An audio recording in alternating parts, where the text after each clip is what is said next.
Berhormat Bukit Bendera. Terima kasih Tuan Pengerusi.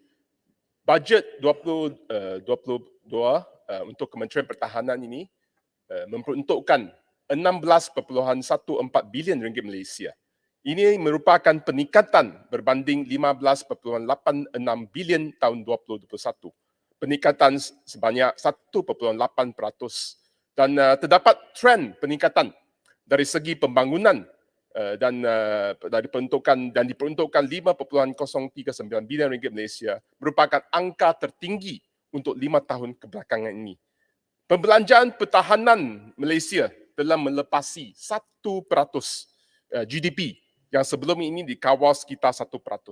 Dan kerana GDP ataupun keluaran dalam negara kasar kita mencecah ke angka 1.3 dan 1.4 trilion ringgit. Tuan Pengerusi, butiran 00600 kelengkapan tentera udara. Terdapat peningkatan bajet pada 2022 ke 1.685 bilion. Saya ingin meminta penjelasan Menteri tentang perkara ini berkenaan dengan big item purchase. Adakah ia berkaitan dengan skuadron light combat aircraft yang kita ingin beli? Dan Pengerusi, setiap kali kita membaca berita tentang helikopter Nuri terhempas. Begitu juga baru-baru ini pesawat Hot 108 terhempas di pangkalan udara Butterworth. Saya ingin ucapkan taziah kepada keluarga juruterbang yang maut. Apakah butiran yang saya sebut itu sebahagian untuk menggantikan Nuri dan juga Hot 108 yang usang?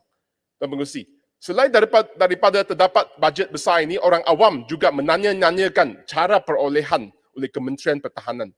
Baru-baru ini Transparency International telah mengeluarkan Government Defence Integrity Index GDI tahun 2020 dan Malaysia skor di markah 45, lemah dari segi memerangi rasuah dalam sektor pertahanan. Dan Defence White Paper, kertas putih pertahanan telah menggariskan perlu ada satu jawatan kuasa pelaburan pertahanan yang dipengerusikan oleh Perdana Menteri. Apakah status penubuhan jawatan kuasa ini dan juga status plan pelaburan pertahanan negara, dasar industri pertahanan negara, rangka tindakan kapasiti pertahanan. Minta penjelasan Menteri kerana telah digariskan dalam kertas putih pertahanan.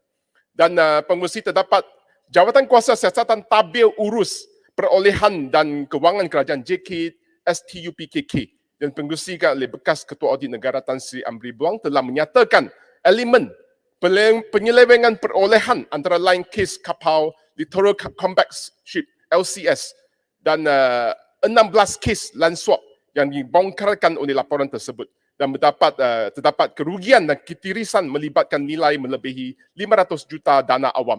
Saya mendesak kerajaan supaya laporan JKSTUPKK ini diklasifikasi supaya orang awam boleh mengetahui penyelewengan dan juga ketirisan defence purchase. Perlu ada pembaharuan dari segi prosedur, dari segi defence purchase dan mereka yang berlaku salah dihadap ke mahkamah.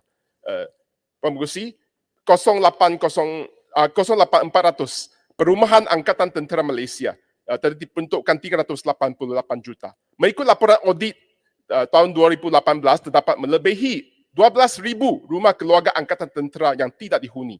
Apakah status sekarang? Sama ada peruntukan ini akan menyediakan berapa biji, ada berapa unit rumah untuk Angkatan Tentera Malaysia? Puan Pengerusi, butiran 020000 pertahanan negara. Saya perhatikan bajet item pertahanan mendapati bahawa paling banyak ialah 5 sampai 6 bilion untuk darat dan diikuti udara 1.7 bilion dan maritime 1.5 bilion dan terakhir sekali bantuan bersama 1.3 bilion.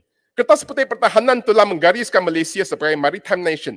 Perlu ada recalibration struktur ketiga-tiga pertahanan kita supaya prioriti kepada maritime dan juga joint services untuk koordinasi operasi. Apakah usaha untuk safeguard kepentingan Malaysia di Laut Cina Selatan apabila laporan demi laporan pencerobohan kapal dan tentera udara negara dan juga di ruang udara di perairan kita, dan telah dilaporkan bahawa terdapat begitu banyak 127 buah aset China Coast Guard dan 37 buah aset People's Liberation Army Navy yang mencobrohi sekitar beting Batikang Ali.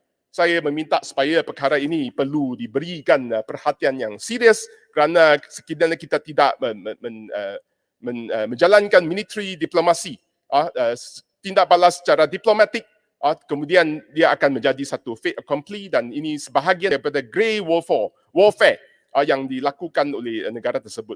Oleh itu, Wisma Putra perlu ada diplomatik protes setiap kali pencerobohan dan military diplomasi perlu ditegaskan untuk mempertahankan perairan dan ruang udara negara kita. Terima kasih, Puan Pengerusi. Yang Berhormat Assalamualaikum.